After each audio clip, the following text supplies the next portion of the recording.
ബിരിയാണിയുടെ മുകളിൽ കുറച്ച് ഗ്രേവി ടൈപ്പ് മസാല, അത് ഇവിടുത്തെ മാത്രം ഒരു സ്പെഷ്യലാണ്.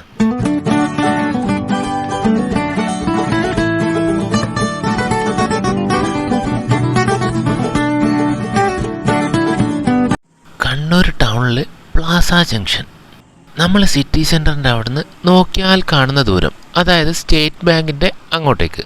ഉച്ചക്കൊരു 12 മണിക്ക് ശേഷമാണെങ്കിൽ ഈ ബോർഡൊന്നും നോക്കേണ്ട ആവശ്യമില്ല, നല്ല ബിരിയാണീൻ്റെ മണം വരും.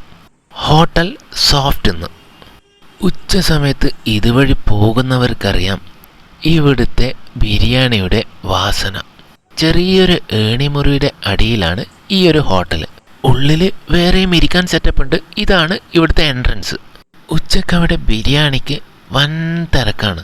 അപ്പം നമുക്കുള്ള ബിരിയാണിയുടെ പ്ലേറ്റ് വന്നു, പിന്നാലെ ബിരിയാണിയും വന്നു. ബിരിയാണിയുടെ മുകളിലായിട്ട് ഒരു ഗ്രേവി ടൈപ്പ് മസാല കൂടി അവർ ചേർക്കും. അതാണ് ഇവിടുത്തെ ഹൈലൈറ്റ്. ബിരിയാണിയുടെ കൂടെ സലാഡും ബീട്രൂട്ട് അച്ചാറും. അപ്പോൾ പ്ലേറ്റിൻ്റെ സൈഡിലോട്ട് നമുക്ക് ആ അച്ചാറും പിന്നെ കൂടെയുള്ള സലാഡും കൂടി അങ്ങ് ഒഴിക്കാം. സവാളയും കുക്കുംബറും ചെറുതായി സ്ലൈസ് ചെയ്തിട്ടുള്ള സലാഡാണ്. നല്ല ലഗോൺ ബിരിയാണിയാണ് ഇവിടെ കിട്ടുക, നമ്മളെ മങ്ങല ബിരിയാണി ടൈപ്പ്. അപ്പോൾ ആദ്യം തന്നെ തപ്പിയപ്പോൾ ഒരു ലെഗ് പീസാണ് കിട്ടിയത്.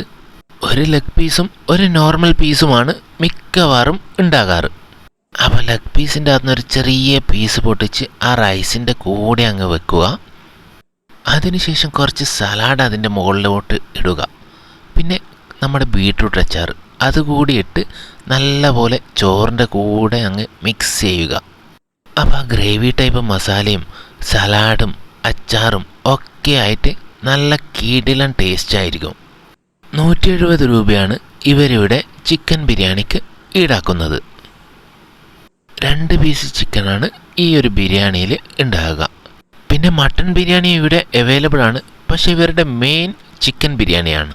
കണ്ണൂരിൽ വേറെ എവിടെയും ഞാൻ ബിരിയാണിയുടെ മുകളിൽ ആ ഗ്രേവി ടൈപ്പ് മസാല ചേർക്കുന്നത് കണ്ടിട്ടില്ല. അത് ഇഷ്ടപ്പെടുന്നവരും ഇഷ്ടപ്പെടാത്തവരും ഉണ്ടാകാം. എനിക്കേതായാലും ആ മസാല പെരുത്തിഷ്ടമാണ്. ആ മസാല അടക്കം ബിരിയാണിയുടെ കൂടെ കൂട്ടി കഴിക്കാൻ വേറെ തന്നെ ഒരു ഫീലാണ് കിട്ടുക. അപ്പോൾ ഇന്നത്തെ വീഡിയോ എല്ലാവർക്കും ഇഷ്ടപ്പെട്ടു എന്ന് വിശ്വസിക്കുന്നു.